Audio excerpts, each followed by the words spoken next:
Ever hear of respecting your elders? I don't respect boomers. You know, I really don't know how to start off this video. The first Despicable Me is a really good film that I think the entire family can enjoy. The second one is a bit of a downgrade but has a lot of funny moments and a cohesive plot. And the third is annoying and feels messy. But hey, the kids will like it. And Despicable Me 4 isn't annoying like the previous, but it certainly is a mess and feels tired. Then you got the Minion movies, and you know, those are The reason I feel like I don't know how to review this is because I feel disconnected from the series now. Maybe it's because I'm older, or maybe, you know, maybe, just maybe, this is now a franchise that is solely built off money and there's no thought put into the films. In this movie, Gru and his family and newcomer Gru Jr. have to go under new identities to hide from a supervillain played by Will Ferrell. I'll give Will this. I'd rather him be in this than Megamind 2, or maybe I'd just rather him not be in any of these movies. Let's start off with the positives, the animation. Look at how realistic that water looks. Okay, moving on. So the director of the series has stated that the characters will never age, which is honestly the dumbest decision you could make, especially in a series that's running as long as this one. Good night, Agnes. Never get older. Oh, he actually meant that shit for real. I think a main reason I feel so disconnected from this franchise now is because they never changed the status quo. Yes, Gru had sex. That's awesome. About time he got laid. But the baby still doesn't feel enough to shake things up here. Some of the best animated franchise work well because it grows with its original audience while also still being enjoyable for newcomers no matter what age. Toy Story is a perfect example of this. Kids can start off with the fourth one, and while they may be confused on who all the characters are, they're still gonna like how insightful it is, and they'll want to go back to the first and start from the beginning so that they can watch these characters grow more and more.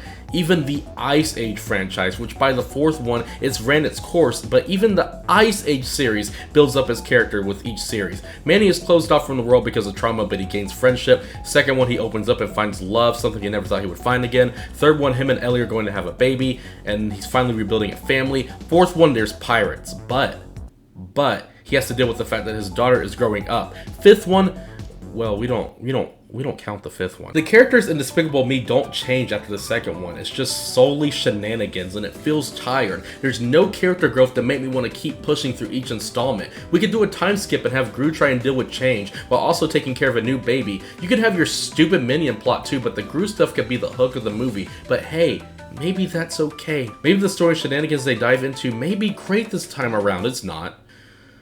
Oh god, okay. Gru and his family need new identities. The director was like, okay, the third movie was messy, but how about we do it differently? The people in the meeting was like, okay, how so? What are we gonna do differently this time? He goes, I'm glad you asked. Gru wants to do tennis. Margot needs to make new friends at school. Lucy will now be a hairstylist. Edith and Agnes will take karate classes. Agnes doesn't want to lie about her new identity. A minion will be stuck in a vending machine. A cockroach villain will be Gru's nemesis from school. Wait, let's steal a honey badger as well. Wait, add a baby in there. Gru finally got his dick wet. Also, the minions now have superpowers because superpowers aren't played out yet, and superhero movies are never played out in the cinema right now, and we're gonna make sure it has no relevance to the main story. Doesn't that sound awesome?